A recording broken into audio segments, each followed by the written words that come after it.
जय हिंद दोस्तों, जय हिंद बच्चों। पॉलिटिकल साइंस की क्लास में आपका स्वागत है। और आज हम आपकी सेकंड बुक के चौथे, पांचवें और छठे इन तीन चैप्टर के अंदर सुपर इंपॉर्टेंट क्वेश्चन कौन से हो सकते हैं उनके ऊपर बात करते हैं। और इसके अंदर सबसे पहले बात करते हैं, आपका चौथा चैप्टर है भारत के विदेश संबंध। आपको पता है ये चैप्टर 5 नंबर का है। इसमें 2 प्रश्न 1-1 नंबर के और एक प्रश्न है वो 3 नंबर का है, वो इस चैप्टर से पूछा जाएगा। तो आप इन प्रश्नों को अच्छे से तैयार है वो कर लीजिएगा। पहला प्रश्न है, अफ्रीका एशियाई एकता को बढ़ावा देने के लिए भारत द्वारा किए गए प्रयासों का उल्लेख कीजिए। दूसरा इंपॉर्टेंट क्वेश्चन है कि निम्न पर संक्षिप्त टिप्पणी लिखिए। पहला इसके अंदर है बांग्लादेश युद्ध 1971, शॉर्ट में इसको तैयार करना है आपको। और दूसरा है भारत की परमाणु नीति। तीसरा इंपॉर्टेंट क्वेश्चन है टिप्पणी वाला ही है, जिसमें एक है कारगिल संघर्ष, इसको आपको तैयार करना है। और साथ में है चीन का आक्रमण 1962। तो इन दोनों के ऊपर आप शॉर्ट में टिप्पणी है वो तैयार कर लीजिएगा। अगला इंपॉर्टेंट प्रश्न है कि अनुच्छेद 51 में वर्णित अंतरराष्ट्रीय शांति एवं सुरक्षा बढ़ाने वाले कोई 3 नीति निर्देशक तत्वों को लिखिए। इनको आपको अच्छे से तैयार करना है। अगला इंपॉर्टेंट प्रश्न है वो है भारत की विदेश नीति के निर्माण में नेहरू की भूमिका को स्पष्ट कीजिए। तो यानी नेहरू जी की जो विदेश नीति को लेकर जो उद्देश्य हैं वो सारी चीजें इसके अंदर आ जाएगी।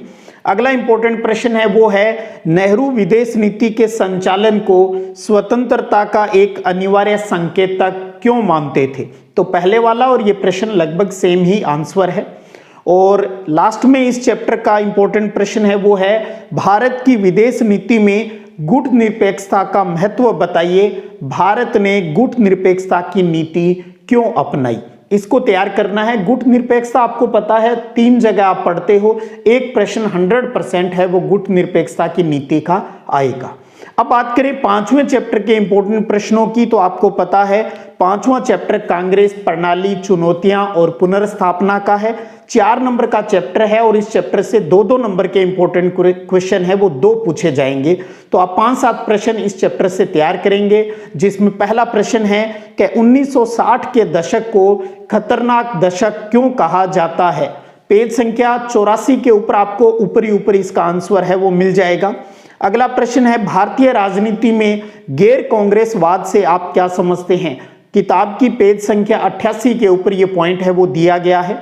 अगला इंपॉर्टेंट प्रश्न है कि भारतीय राजनीति में दल बदल से आप क्या समझते हैं। 91 नंबर पेज पर इसका टॉपिक है वो आपको मिल जाएगा पाठ्य पुस्तक का। और पाठ के पीछे कुछ इंपॉर्टेंट क्वेश्चन दिए गए हैं वो भी इंपॉर्टेंट है। मैचिंग का प्रश्न मैंने आपको कहा अच्छे से तैयार करना है। एक प्रश्न मैचिंग का पूरी दोनों किताबों में से कहीं से भी पूछा जा सकता है। अगला है कि 1970 के दशक में इंदिरा गांधी की सरकार किन कारणों से लोकप्रिय हुई थी। कोई 2-3 कारण है वो आप ध्यान में रखिएगा। अगला प्रश्न है कि सिंडिकेट का क्या अर्थ है। सिंडिकेट ने कांग्रेस पार्टी में क्या भूमिका निभाई, इसको तैयार करना है। अगला इंपॉर्टेंट प्रश्न है कि कांग्रेस पार्टी किन मसलों को लेकर 1969 के अंदर टूट का शिकार हो गई थी, इसके ऊपर आपको उत्तर है वो तैयार करना है। अगला प्रश्न है प्रिवी पर्स की समाप्ति के विभिन्न प्रयासों के ऊपर प्रकाश है वो डालिएगा। और अगला प्रश्न लास्ट में 1971 में कांग्रेस की पुनर्स्थापना के प्रमुख कारण हैं वो बताइए। तो ये 5-7 प्रश्न है वो आप अच्छे से इस 5वें चैप्टर से तैयार है वो कर लीजिएगा। अब बात करें आपका जो छठा चैप्टर है जिसका नाम है लोकतांत्रिक व्यवस्था का संकट। 5 नंबर का चैप्टर है और इसमें से 2 प्रश्न 1-1 नंबर के और एक 3 नंबर का प्रश्न है वो संभावित है।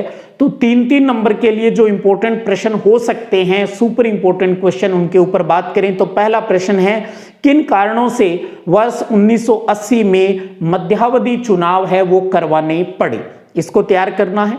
दूसरा प्रश्न है आपातकाल 1975 की पृष्ठभूमि के संदर्भ में निम्न का वर्णन कीजिए, जिसमें एक आप गुजरात और बिहार का आंदोलन, इसको शॉर्ट में तैयार कर लें। और दूसरा सरकार और न्यायपालिका के अंदर जो संघर्ष रहा उसको तैयार करना है। अगला इंपॉर्टेंट प्रश्न है वो है 1975 में आंतरिक आपातकाल है वो क्यों घोषित किया गया और इस दौरान कौन से परिणाम है वो महसूस किए, उनके बारे में आपको लिखना है। अगला इंपॉर्टेंट प्रश्न है कि आपातकाल के संदर्भ में विवादों को स्पष्ट कीजिए। और इसी कड़ी में एक इंपॉर्टेंट प्रश्न और है, वो है आपातकाल 1975 से क्या सबक सीखने को मिले। तो कम से कम कोई 3 सबक है वो जरूर ध्यान में रख लीजिएगा। और अगला प्रश्न, जनता पार्टी ने 1977 में शाह आयोग की नियुक्ति क्यों की थी और इसके क्या निष्कर्ष थे। बहुत इंपॉर्टेंट प्रश्न है। और लास्ट में बात करें, 1977 के चुनाव के बाद पहली दफा केंद्र में विपक्षी दल की सरकार बनी, ऐसा किन कारणों से संभव हुआ। तो छठे चैप्टर से इन इंपॉर्टेंट प्रश्नों को 5-7 जो प्रश्न हैं इनको तैयार कर लें। तो आज हमने पॉलिटिकल साइंस के चौथे, पांचवें और छठे तीनों चैप्टर के जो बड़े वाले प्रश्न 2 या 3 नंबर के जो बोर्ड परीक्षा में आने की संभावना जिनमें से रहेगी, उन सुपर मोस्ट इंपॉर्टेंट क्वेश्चनों की बात की। उम्मीद कर रहा हूं आप सब बच्चे इनको अच्छे से तैयार कर रहे होंगे। तो सोमवार को हम पॉलिटिकल साइंस का प्री बोर्ड का जो पेपर है वो भी आपको उपलब्ध है, वो करवाऊंगा। तो अच्छे से अपनी प्रिपरेशन है वो करते रहिएगा। एग्जाम फेस्टिवल है और इसको आपको एंजॉय करना है। चलिएगा, फिर मिलेंगे अगले वीडियो सेशन में। तब तक जय हिंद, जय भारत।